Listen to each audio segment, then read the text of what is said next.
Este podcast é produzido pelo Correio Brasiliense. Cuidado quando você for examinado somente para ver o grau, entendeu? Há certos estabelecimentos que prezam somente ver o grau dos óculos, entendeu? Você está perdendo ali a grande chance de estar triando, diagnosticando alguma doença que esteja adormecida, né? Que não esteja sintomática.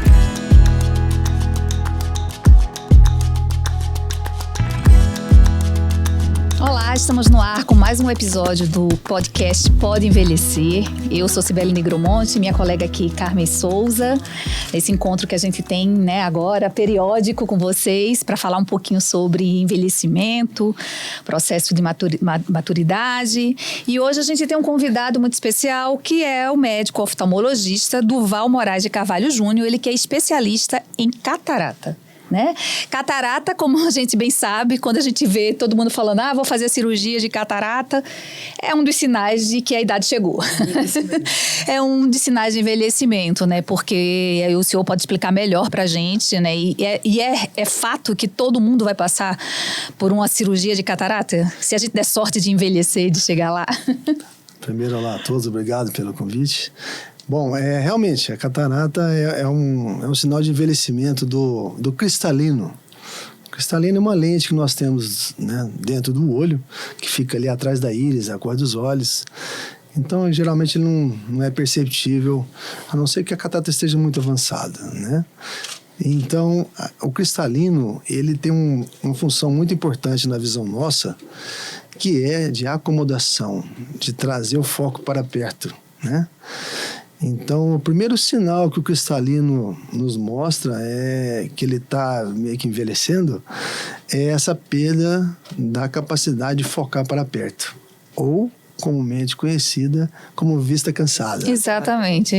Ou presbiopia. Presbiopia. Eu queria saber qual é a diferença. Existe diferença aí? É o mesmo nome.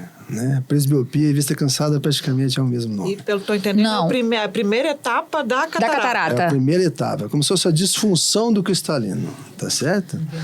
Então, o paciente que não tem grau para longe, ele começa a ter dificuldade para leitura, precisa usar um óculos para perto, para leitura. E o paciente míope, que ele usa óculos para longe, um óculos simples para longe, ele começa a ter a necessidade de usar um óculos multifocal, Ou seja, vai precisar para perto também. Também. Mas apesar que, às vezes, dependendo do grau, ele só tirar o óculos, ele às vezes consegue ler. Mas se for usar o óculos para longe, tem que passar a usar a lente multifocal. E já o hipermétrope, que tem o contrário da miopia, esse já começa a prejudicar para tudo. Ele já não consegue enxergar de perto, logo em seguida começa por conta da disfunção do cristalino, começa a não conseguir enxergar nem de longe.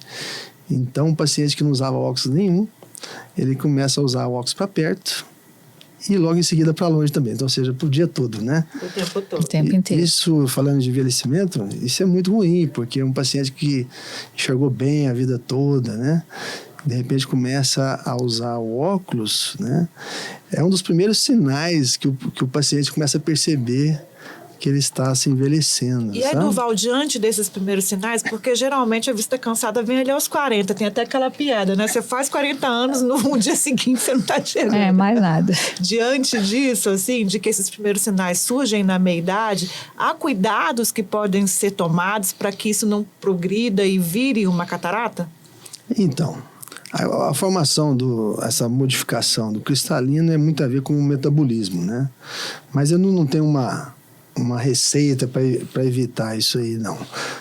Muita gente tem estudado a respeito dos antioxidantes para tentar isso, mas o que ocorre, ao contrário do que a gente pensava antes, que o músculo ia atrofiando e envelhecendo, e não é verdade. O que acontece é que o cristalino vai aumentando de tamanho, ele vai aumentando de tamanho e vai perdendo essa flexibilidade, Então, é como se fosse um braço que não conseguisse mais abrir tanto, E depois, em seguida disso, ele continua se degenerando. E lá por volta dos 60 anos, 55 anos, ele vai mudando a coloração. Ele começa a ficar mais opaco muda a cor e começa a ficar mais opaco. Aí já nessa fase não é só questão de grau de óculos, é a questão da visão mesmo. Mesmo com a correção dos óculos, já não consegue ter uma visão perfeita. É quando ele recebe esse apelido carinhoso de catarata. E é só aí que se faz intervenção? Só aí que se faz cirurgia? Então, antigamente, né, quando a cirurgia era muito ainda arcaica, vamos dizer assim, a técnica era praticamente ter que abrir o olho todo. Então, se abria o olho todo para poder remover a catarata. E nisso, o que acontece? Tinha que dar pontos. O grau residual que deixava era grande. Então, não tinha uma previsibilidade como ia ficar. Então, só se reservava a cirurgia de catarata para uma catarata mais avançada, em que iria fazer realmente uma diferença, porque não tinha tanta precisão e previsão para ver como ia ficar exatamente, entendeu? Então, por isso que só se operava no passado pacientes de 70 ou com mais idade. Isso mudou. Aí, houve o surgimento de uma nova tecnologia, que foi a facoemulsificação, que inclusive foi descoberta, por curiosidade, numa cadeira de dentista, em que um colega cirurgião de catarata dos Estados Unidos, Dr. Kelman, viu aquele barulhinho no dente e falou: o que você está fazendo para limpar meus dentes? E era a base de ultrassom o aparelho. E ele, a partir disso, né, inventou um novo aparelho que se usa até hoje. A base de ultrassom consegue aspirar a catarata por um cortezinho pequeno, um cortezinho minúsculo, por volta de 2 milímetros. Isso mudou, revolucionou a cirurgia, porque o olhinho ficou mais fechadinho, menos risco cirúrgico, menos risco de hemorragia, menos risco de infecção. Imagino que a cirurgia é mais rápida também. Cirurgia de 1 hora, 1 hora e meia, reduziu para menos de 15 minutos. E não precisa de mais pontos.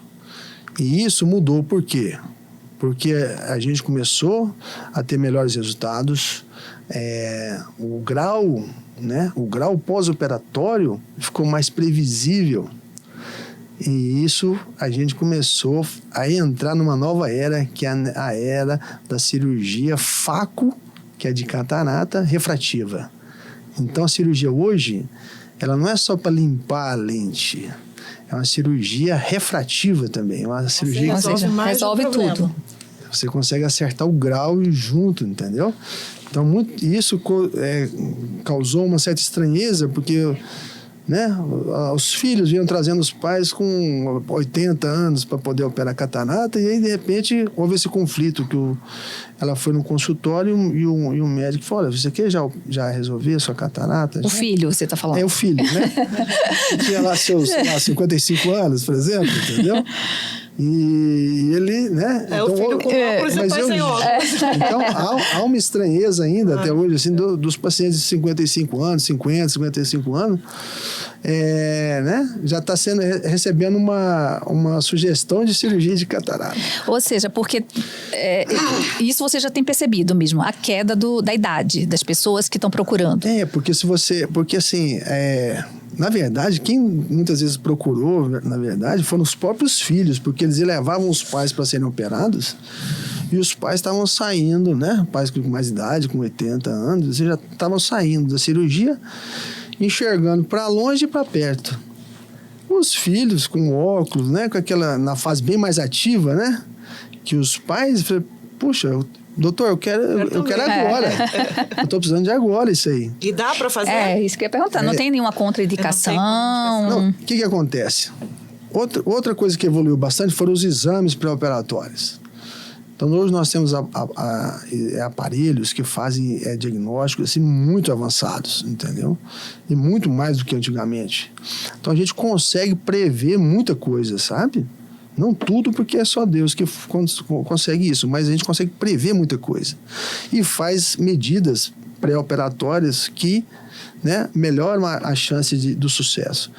Então, esses exames deram mais diagnóstico para a gente, mais ferramentas para a gente prever o que pode acontecer e deu mais segurança para a gente indicar. Então, logicamente, às vezes não são para todos a cirurgia, às vezes pode ser a cirurgia para um, mas não aquela lente especial.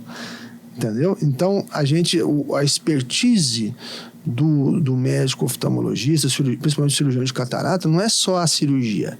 É você estar sabendo indicar bem o paciente, né? E fazer a programação correta, tanto da técnica cirúrgica como da lente intraocular. É isso que eu ia perguntar também, porque muito se fala dessa questão da lente, que se evoluiu muito, claro, como tudo, né, que a gente tem falado aqui. Mas existe hoje níveis diferentes de lente no mercado. Sim. E aí, como é que é essa escolha, né? Como é que a gente faz essa escolha? Vamos lá. A primeira lente intraocular do mundo, ela foi descoberta por acaso. Se me permite contar um pouquinho da história. Claro. O pessoal gosta. Foi descoberta na Segunda Guerra Mundial por um cirurgião inglês. E que era um piloto de caça que tinha sido avariado e pedaço do fragmento da carenagem entrou dentro do olho dele. E o médico cirurgião, muito observador, percebeu que aquele material era inerte para o olho. Ao contrário de metal, que tem que tirar urgente, tá? Uhum. E ele foi estudar o material, era feito de acrílico. O mesmo acrílico, não o mesmo, mas foi a base do acrílico que hoje que a gente são formadas as lentes, são criadas as lentes que a gente coloca. Então, assim, primeira coisa, o material evoluiu bastante e é um material que o corpo absorve bem, aceita bem. Então, essa é a primeira pergunta que o pessoal me procura bastante para saber. Doutor, vai ter rejeição da lente? Então, rejeição, não tem, são milhões, desde lá de trás, esse material vem sendo purificado, né? A questão do foco é o outro grande avanço que teve. Então, antigamente, a lente intraocular, ela só tinha um foco. Então, a lente só tinha um foco e o que acontece? Ela, geralmente, a gente calcula quando só tem um foco, calcula para enxergar de longe, né? E o paciente usa um óculos para perto. Se ele tem algum outro grau residual, tipo astigmatismo, alguma coisa, também tinha que usar óculos para longe por conta do astigmatismo. Só que a lente veio evoluindo também, graças a Deus, junto com a técnica, ela veio evoluindo bastante. E aí nós temos lentes hoje tóricas. Lentes tóricas são as lentes que corrigem o astigmatismo. Só para ter uma ideia, vocês terem uma ideia do astigmatismo que seja, eu faço uma comparação até um pouco infantil, do parque de diversão, aquele espelho que faz a gente engordar e emagrecer. Uhum. Aquilo é astigmatismo, ele espicha a imagem, entendeu? Então, as lentes intraoculares vinham com essa correção para fazer esse tratamento do astigmatismo dentro do olho, na mesma lente, na mesma cirurgia. Então, isso já melhorou bastante a questão da visão de longe, né? E em seguida, começaram também a evoluir o quê?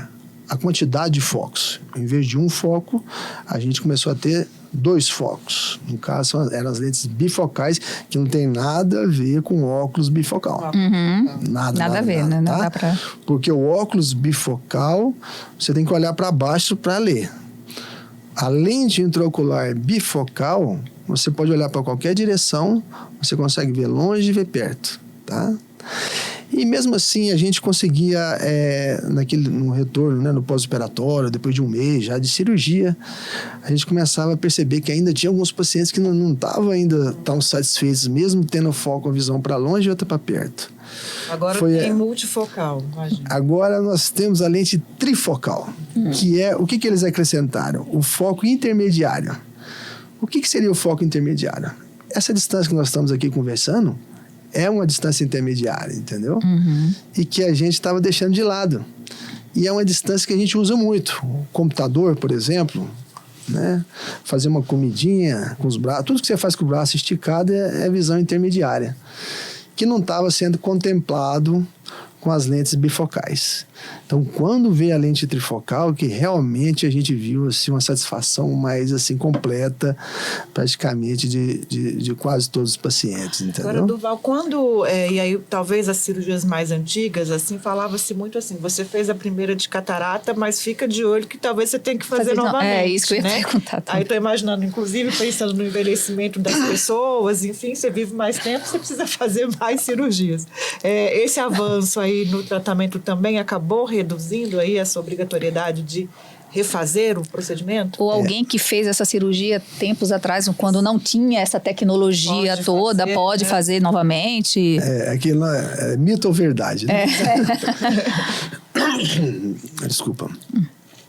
O que acontece? Uma vez que você faz a catarata, você não tem uma nova catarata, tá certo? Existem algumas confusões a respeito disso. Vou te falar algumas situações que a gente precisa intervir, né? Fazer uma pequena intervenção no pós-operatório para poder ali melhorar um pouco mais a visão. O mais comum é a opacificação da cápsula. Porque quando a gente opera a catarata, a gente preserva, a gente é obrigado a preservar a capinha da catarata. Essa capinha ela vai ser útil para servir de suporte para a lente, como se fosse uma rede para dormir. Senão, do contrário, a lente ia ficar perdida no olho e ia cair. Esse mesmo suporte, ele é transparente, né? Então, maravilha. Mas a partir de um mês, ele começa a opacificar. Uns mais cedo, outros mais tarde, mas ele começa a opacificar. Então, ele volta a embaçar um pouquinho, não como estava, mas começa a embaçar um pouquinho a visão depois da cirurgia de catarata. Há muita confusão nisso, né? Porque não, voltou a catarata e tal, mas não é essa capinha. Tanto é que o tratamento dela é muito mais tranquilo do que a cirurgia de catarata. Praticamente no consultório mesmo, um aparelhinho a laser, a gente consegue fazer um polimentozinho ali nessa capinha e livra de novo o eixo óptico, né, da visão, o eixo da visão. E o paciente já recupera a visão muito rápido, né? Então esse é o mais comum. As outras intervenções são casos mais raros. O paciente, por exemplo, tem uma deficiência desse suporte, era para estar mais saudável, esse suporte em alguns pacientes não são tão duradouros, e aí ele vai descentrando a lente, porque ele vai se soltando. Esse suporte, só para vocês terem uma ideia, ele funciona como se fosse aquela cama elástica, sabe, do pula-pula das crianças? É igual aquilo, que tem as molinhas lá, 360 graus. E aquelas molinhas, muitas vezes, são frágeis demais de alguns pacientes, ele começa a se soltar, e aí a lente começa a descentrar. E aí há uma necessidade de fazer uma amarração da lente, uma fixação da lente num suporte que seria na parede do olho, a qual inclusive até escrevi um livro sobre isso aí. Eu vou seguir nas complicações, assim, né? Porque ficou muito claro aí que tem uma evolução aí considerável no tratamento. Mas a gente ainda se pega e se surpreende com casos aí de pessoas que ficam cegas aí, principalmente nesses multirões que tem de catarata. E aí, nessas situações, o que acontece e quais são os sinais ali de alerta? O que o paciente, o idoso ou o familiar dele precisa checar, assim, para que não, né, que um procedimento ali de melhora de qualidade de vida vire o contrário, né? Vire um grande problema. Muito boa pergunta. É muito pertinente também nessa situação. O que acontece? Não é porque a cirurgia ela ficou mais compacta, que ela ficou num tempo mais reduzido, ela deixou de ser uma coisa assim que tem que seguir regras. E muitas regras muito bem estabelecidas. E elas funcionam muito bem, as regras, porque em outras esferas você não tem essa epidemia de infecção, entendeu? Então, se você somente realmente mais concentrado na questão de mutirões. Então, o que acontece no mutirão que não acontece nos outros lugares? Então, o mutirão, o que acontece? Eles concentraram muitas cirurgias num dia somente, num espaço curto, né, para fazer todas essas cirurgias, e a logística ela não é tão fácil, porque são materiais, vamos supor, você programa para 100 cirurgias no mesmo dia, né? São 100 materiais, né? Você tem ou de maneira reservada ou de maneira de autoclavagem. Você tem que fazer, você tem um tempo para você fazer a limpeza de todo o local, você tá entendendo? E começa a ficar mais difícil. Quando você bota a meta maior, cada vez fica mais difícil, entendeu? Então, assim, a Anvisa, ela tem se preocupado com isso, ela tem aumentado a investigação, a gente tem observado, né, que ela tem aumentado a investigação sobre esses eventos, né, e o CBO, né, que é o Conselho Brasileiro de Oftalmologia, a gente vê também se movimentando, né, pedindo uma preferência para hospitais que estejam credenciados e diluir esse montante, não precisa ser acumulado num dia só, você aumenta aí a segurança, mas em contrapartida, quando você faz a coisa correta, né? Quando você faz com esterilização, com o seu tempo devido, a higienização perfeita do centro cirúrgico, o uso dos materiais corretamente, é muito, muito raro.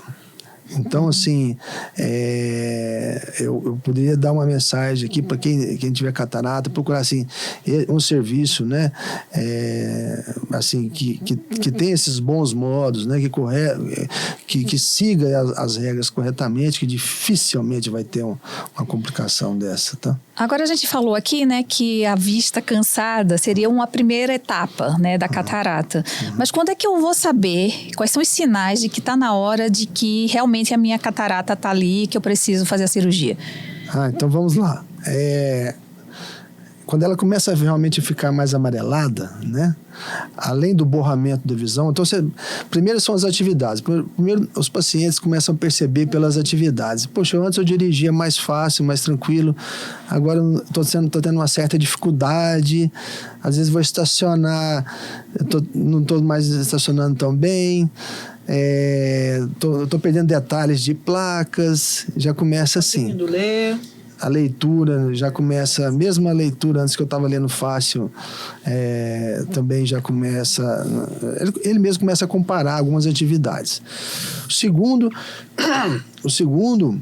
ele começa a troca o óculos e não melhora a visão. Aí começa, né, a pensar que, será que o oftalmologista acertou o grau? Será que o pessoal da ótica, né? E vai na ótica também, eles conferem lá, tá a mesma receitinha, então o mesmo grau e a visão piorou, mesmo trocando o óculos. Isso é um outro sinal. E para dirigir à noite também, o farol de carro batendo começa a ofuscar mais.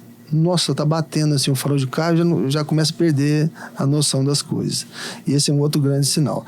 E um outro quarto para a gente completar aqui, em casos mais avançados, principalmente, o grau começa a mudar muito.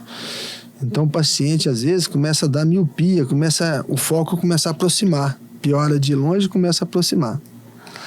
Aí o pessoal até confunde, né? Fala assim, nossa, tô melhorando com o tempo, né? Mas você vai ver, não é a mesma qualidade para leitura, entendeu? É a miopia que vai crescendo, vai aumentando e vai aproximando o foco. Esse também é um outro sinal. E às vezes é assintomático, sabe? O que acontece muito. Porque a catarata ela vai opacificando aos pouquinhos e ele não percebe, entendeu?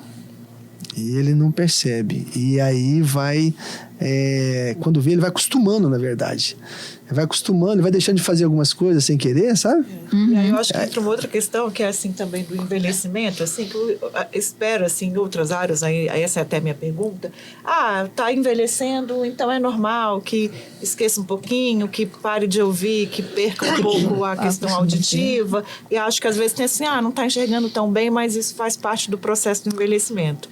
Né? E a minha pergunta até nesse sentido, assim, pensando aqui em Brasília até, né, que é onde o senhor atua, quando que os idosos procuram, né, o médico oftalmologista já preocupados ou já percebendo esse comprometimento que o senhor bem trouxe aí pra gente com relação à catarata, ou não ainda? É aquela coisa que só chega no momento ali que já está grave? Então, os pacientes mais assim, inconformados, entendeu? Vamos dizer assim, eles próprios vêm, sabe? Falam, doutor, ele é a mesma acusa, sabe? Ele falou, eu estava vendo isso aqui, como eu disse há pouco, e não estou vendo mais. E eu estou agoniado com isso aqui. Mas a grande maioria não. A grande maioria vai acostumando, uma grande parte, vamos dizer assim, vai acostumando, e às vezes os filhos é que trazem ele lá. Ele falou, o senhor não está enxergando bem, o senhor passou numa faixa amarela ali. E eles chegam no consultório, assim, relutantes, sabe? Ele chegou e falou, não, minha visão é boa, doutor, eu tô vindo aqui só por causa deles. Mas por quê? Que não quer envelhecer? Não quer dar o braço a torcer de que a catarata chegou? Às vezes é medo, né? Às vezes tem um pouquinho de medo, uma pitada de medo aí, um receio, né? Mas muito é por causa disso, porque ele vai aumentando aos pouquinhos, entendeu? E ele não percebe, coitado, entendeu? Ele não percebe e vai roubando. E é o que aconteceu, que você falou há pouco lá, psicologicamente começa a meio que embutir na mente dele que ele tá ficando mais velho, você tá entendendo? Isso aqui é da idade mesmo, isso aqui eu tenho que acostumar com isso, sabe? E às vezes ele tem a capacidade motora para executar e deixa de fazer por causa de não se sentir seguro de realizar aquela tarefa, você está entendendo? E aí a mudança é radical. Quando você opera um paciente desse e devolve para ele a visão que ele tinha lá há 30 anos atrás, há uma transformação assim, gigantesca na mente desse paciente idoso, sabe? É resgatado muita autoestima. Autonomia. E aí eu vejo, é muito engraçado isso. Então, assim, o pós-operatório, né, o retorno de um mês, eles falam primeiro, doutor, como minha casa estava suja, eu não percebi. A minha empregada agora está perturbada comigo, que eu tô toda hora pedindo mais, limpando, né? E eles começam a vir mais produzidos, assim, sabe? Com mais cuidado, mais bem cuidados. Você vê a autoestima, assim, rejuvenescer neles, sabe? Mas, assim, a gente percebeu isso, a gente falou muito que a própria evolução das coisas fez as pessoas procurarem mais cedo, né? De fazer a cirurgia. Mas, assim, a gente, de uns tempos pra cá, a gente tem usado muito tela, né? E a gente tem percebido... Também, né? Idosos também, todo mundo, né? A gente tem falado muito de crianças que estão tendo problemas mais cedo. Isso realmente, o senhor tem percebido isso nos consultórios e que as telas têm acelerado esse processo de opacidade do cristalino ou não? Não existe essa correlação? Não tem tanta, não. Não tem nada ainda comprovado, não. Mas é recomendável, assim, há uma preocupação muito grande com a questão dos raios que são emitidos pela tela, principalmente para a retina, sabe? E o que as próteses têm se mobilizado para poder prevenir isso aí, né? Estão tendo mais bloqueadores dos raios azuis. Então, existem lentes já hoje, né, lentes intraoculares, que tem um filtro mais específico para isso. Então, isso que reduz, né, aumenta a proteção contra esses raios. Então, principalmente para pacientes muito usuários de computador e tela. Outra recomendação, por exemplo, para diminuir um pouco essa exposição, é a questão de ver o celular à noite, em lugares, né, escuros, entendeu? Por quê? Porque você perde a defesa natural nossa, que é a pupila. Então, por conta da falta de iluminação de fundo, há um estímulo falando que, olha, precisa aumentar a pupila para entrar mais luz, que está entrando pouca luz. Uhum. Então, nisso você dilata a pupila, mas aí você tem um celular que emite bastante luz. Então, você tira a guarda e você joga muita luz lá para dentro, né? Então, é aconselhável você diminuir o brilho quando você for usar em ambientes mais escuros, né? Para você diminuir um pouco essa exposição. Mas há uma preocupação realmente em torno disso aí, tá? Eu te ouvi há pouco você falando sobre essa relação do tratamento da catarata aí, do resgate da autoestima, né, da memória. Me veio à cabeça que se fala muito, e já tem sido muito estudado, a relação da perda da audição com demências, com Alzheimer, né? Enfim, isso já vem sendo estudado, enfim, em vários estudos. Com relação aí a o outro sentido, né, que é a visão, assim, tem alguma relação nesse sentido? Se percebe que a perda da visão pode estar relacionada a um comprometimento cognitivo do idoso, alguma coisa assim? Um dos exames que nós temos no pré-operatório, até foi bem lembrado, para a gente poder citar um pouco isso aí, que nos exames pré-operatórios são muito importantes, né? Então, no exame pré-operatório, a gente consegue detectar muitas outras doenças que a gente não está ali, né, prevendo e tudo, né? Então, um dos exames é avaliar o nervo óptico. O nervo óptico vamos dizer assim, é o cabo que conecta a câmera ao computador. No caso, conecta o olho ao cérebro, né? É uma extensão do cérebro, né? O olho muito isso. Então, a gente ali, às vezes, consegue detectar uma palidez do nervo óptico, quando tem alguma certa relação com o sistema nervoso central. Então, muitas vezes é motivo da gente dar diagnóstico, não só de si, mas também, às vezes, até de tumores cerebrais, né? Tem um exame, por exemplo, que a gente, nesses casos, a gente faz de rotina, que é o exame de campo visual, né? O exame campimétrico, ou seja, para medir a visão periférica. Muitas vezes, né, doenças que não afetam a visão central, mas afetam a visão periférica. Então, eles são detectados por esse tipo de exame e serve até também de acompanhamento aí, às vezes uma combinação, né, de especialidades, de estar dando aí o respaldo, né, tanto para a gente ver a avaliação da visão, com essa questão do sistema nervoso central, né. Voltando ainda para a questão do diagnóstico, né? O senhor falou aí 4 sinais, pelo menos, que a gente deveria ficar atento e tal. Só que a gente sabe que também é de praxe que se deva procurar regularmente um oftalmologista para fazer exames de rotina. Nesses exames de rotina, é possível se detectar a catarata? Sim. Há uma mobilização muito forte dos oftalmologistas para justamente isso, né? Se a gente puder passar uma mensagem, todo o podcast aqui, toda a entrevista, essa talvez seria uma das principais. Que há muitas doenças, não só a questão da catarata, mas muitas doenças oculares, elas são somente diagnosticadas pelo exame oftalmológico, né? Então, um aviso para os pacientes que estão aí escutando, né, o público nosso aí, cuidado quando você for examinado somente para ver o grau, entendeu? Há certos estabelecimentos que prezam somente ver o grau dos óculos, entendeu? Você está perdendo ali a grande chance de estar triando, diagnosticando alguma doença que esteja adormecida, né? Que não esteja sintomática. Oculares, de causas oculares, é possível dar diagnóstico, por exemplo, até de diabetes, porque a diabetes ela ataca a retina, causa hemorragias, né? Tem uma vasculopatia muito forte na retina, né? Então você consegue ali, muitas vezes, você premeditar um diagnóstico de diabetes. Glaucoma, porque a catarata ela é a maior causa de cegueira, mas ela é reversível, né? Desculpa. O glaucoma não. O glaucoma é a maior causa de cegueira irreversível, entendeu? E ela é totalmente silenciosa, porque ela acomete ali as regiões periféricas, né? Esse exemplo que eu dei de tumores cerebrais, a gente vê. Outra coisa comum também, pacientes com apneia noturna. O paciente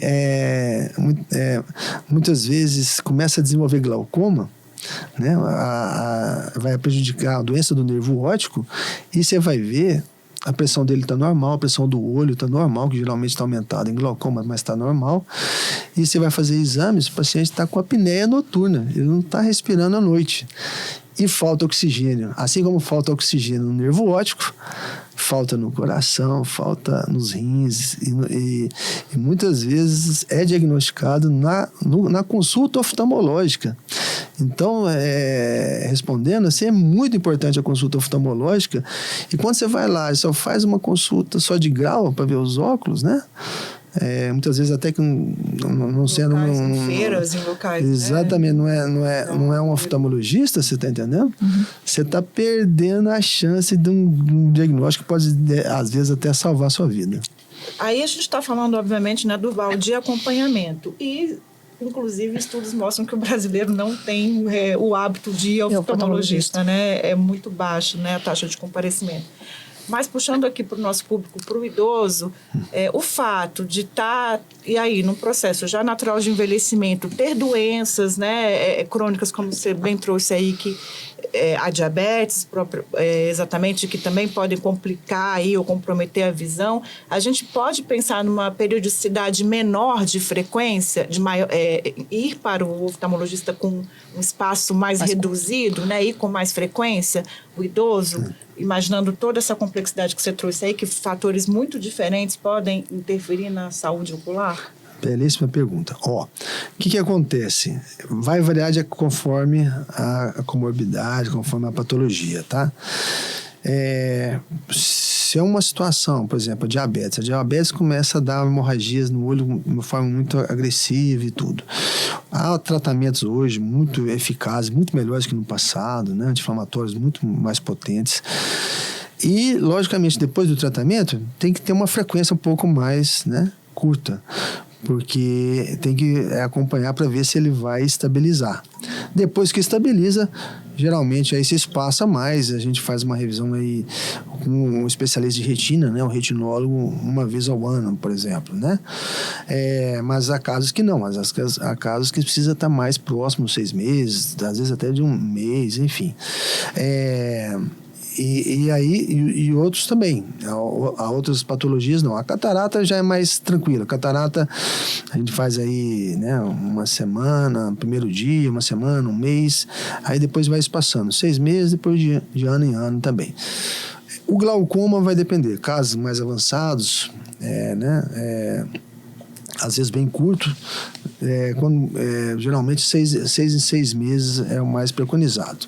Casos mais estabilizados pode até ser de ano em ano, dependendo do caso. Vai depender do tipo de patologia. Mas, assim, de regra, no mínimo, pelo menos uma vez ao ano, é bom, depois dos seus 40, 45 anos, é importante vir. Uma situação que eu queria acrescentar aqui, a respeito, existe uma situação que a catarata, ela influencia muito no glaucoma. É uma situação que eu gosto realmente de apresentar, porque já salvei muitos olhos assim, sabe? Que é o seguinte, há situações que o olho é um pouco mais curto, principalmente pacientes que são autohipermétropes, são olhos mais curtos, tem pouco espaço lá dentro. Não tem a ver com o formato do olho, isso não, né? O olho mais por fora, não. Tá. Por dentro. Lá por dentro, entendeu? Uhum. Então o espaço lá é reduzido. A catarata, ela vai crescendo. Um pouquinho que cresce num olho desse faz uma baita de uma diferença, porque ele começa a comprimir os canaizinhos de drenagem, como se fosse o ralo do olho, vamos dizer assim. Uhum. E esse líquido começa, não ter onde sair, ele aumenta a pressão e começa a machucar o nervo e começa a dar o glaucoma. Só que o glaucoma, ele começa a machucar a visão periférica. Então o paciente não percebe. Então ele vai ficando com glaucoma avançado sem perceber, entendeu? Uhum. E isso, o que o pior é isso? Ele só acontece à noite, porque tem pouca luz. E a pupila dilata, ela acaba fechando aquele canalzinho de vez. De manhã ela acorda, volta a luz e volta a enxergar bem e a pressão normaliza. Então vai no consultório, a pressão dele está normal, só que vai perdendo o nervo. Você tá entendendo como é que é importante fazer o exame do nervo óptico para ver e tudo, entendeu? Uhum. Então é o glaucoma de baixa pressão. E lembrando, nesse caso, que o glaucoma é uma perda irreversível. Perda né? irreversível. E é que tem a ver com catarata, entendeu? Uhum. E agora só, a gente já está chegando bem pro finalzinho, né? Em termos práticos, que antigamente eu sempre soube, né? A gente viu agora que evoluiu muito a cirurgia de catarata. Uhum. Mas continua sendo feito um olho de cada vez ou a cirurgia pode ser feita os 2 olhos de uma vez só? Olha, tem evoluído muito, sabe? Tem evoluído muito isso aí, Mas por conta de toda cirurgia hoje tem risco, né? Então, enquanto tem o risco, né? A gente preconiza fazer separado, entendeu? Por mínimo que seja, né? Apesar de toda a tecnologia que está vindo aí, cirurgia agora está em 3D, os facos estão muito mais melhorados e tudo, né? Hoje a gente opera como se fosse no cinema, um óculos como se fosse no cinema. Mas mesmo assim a gente prefere fazer separado. E quanto tempo de uma para outra, geralmente? É uma semana, varia muito de cirurgião para cirurgião, mas é uma semana, às vezes um mês. Elas estão mais acessíveis com toda essa tecnologia, todo esse desenvolvimento? Ou estão mais caras? As lentes evoluíram tanto, ficam mais caras. Né? Infelizmente a gente ainda é refém ainda da tecnologia internacional, né? E quando se fala quando vem importada, né? Então acaba realmente repercutindo aí no custo, infelizmente. Mas assim, tem melhorado, tem o seu porquê, entendeu? Tem o seu porquê. Mesmo os que são oferecidos de forma gratuita pelo SUS já tem uma tecnologia melhor. Já tem uma tecnologia melhor, exatamente, tá? É isso, chegamos ao fim, né? Que pena. Passou rápido, né? A gente achou que catarata não duraria tanto tempo, mas olha... Queria agradecer ao Dr. Durval Moraes de Carvalho Júnior, né, oftalmologista, especialista em catarata. Agradecer a Carmen. E fica ligado aí para o nosso próximo episódio do podcast Pode Envelhecer. Até a próxima.